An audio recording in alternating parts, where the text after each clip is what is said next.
I swear, every time you think you understand what's going on with these tariffs, something else happens that completely upends anything you thought you knew. The latest example of this happened yesterday when the House voted to override the Trump tariffs on Canada. Now, you might be thinking, how could this happen? The House has been controlled by Republicans since the 2024 election, with Mike Johnson as the Speaker of the House. They don't exactly seem like the kind of people who would pass something like this. Well, it seems that 3 Republicans, Kevin Massey of Kentucky, Kevin Kiley of California, and Don Bacon of Nebraska, joined the Democrats to pass this resolution.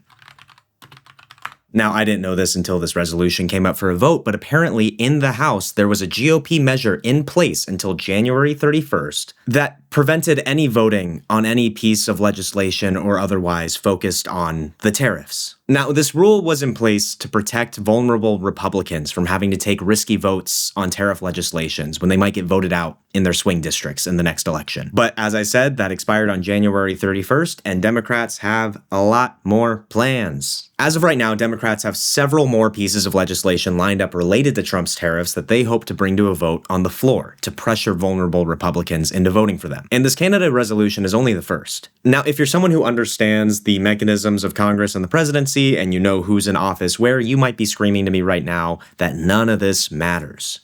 And you'd be right. Even if this passed the Senate, which is a long shot, the president would still be able to veto this resolution. You would need a 2/3 majority to override that veto.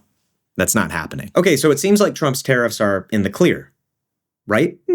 Not so much. You may have heard that the Supreme Court is expected to rule on the constitutionality of Trump's tariffs very soon. So soon that many expected we would already have the decision by now. But it's been about a month since people said that. Anyway, I don't want to get too ahead of myself. We should go over what is being ruled exactly. It's about whether Trump unlawfully used something called IEEPA. That's the International Emergency Economic Powers Act. Trump has used this as his justification for applying country-specific tariffs up until this point. This has been being battled out in court over the last year, and most recently, a high court back last fall ruled that it was unconstitutional for Trump to use this act to pass his tariffs. But how is the Supreme Court going to rule on this? Well, the last thing we heard from them on this case was during the oral arguments back on November 5th. This was a shock to a lot of people following this case closely. Despite the court's conservative supermajority, there was deep skepticism about the use of this power by the president, and sort of divisions on how to address the case from these conservative justices. It was so bad that after these oral arguments, a new trend started popping up on Wall Street. Traders have literally started buying claims on the refund money that businesses would get if the tariffs were reversed and refunded.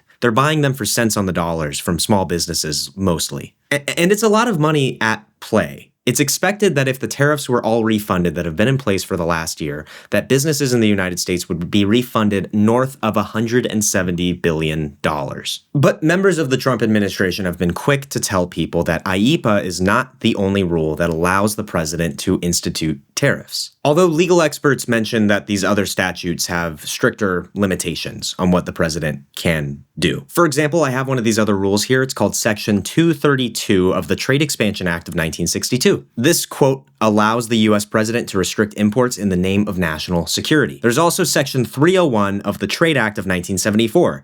This also authorizes the president to apply country-based tariffs if the U.S. Trade Representative determines that another nation is engaging in unfair trade practices. So all in all, this is a really high-stakes Supreme Court case. And we might not hear from them until June. And there's a lot of different possibilities for how things could shake out. Trump's tariff power could be heavily restricted and refunds paid out back to U.S. businesses. They could uphold Trump's power under this IEEPA Act. Or, and I suspect this is probably the case, there will be some intermediate compromise decision. I'm thinking one where maybe Trump's power is severely restricted under IEEPA, but one of these other provisions will stay in place. And I'm not a financial advisor here, but if I were you, I would probably not be buying claims to get the refunds on these tariffs. But, and this is kind of where my commentary comes into effect, if I were Mike Johnson in charge of the House right now, I would be putting every ounce of pressure that I could on these Republican lawmakers that are voting with Democrats on the tariffs. Polls continue to show since last year that these tariffs are extremely unpopular. And the fact that there's been a buildup with a lack of votes on this in the House over the last year shows that we're going to be hearing a lot more coming out of the House of Representatives on these tariffs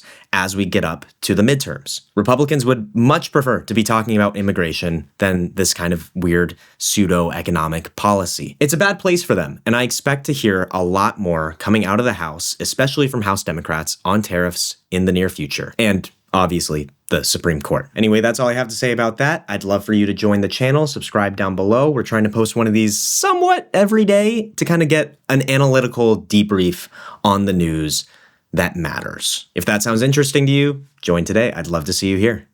Bye.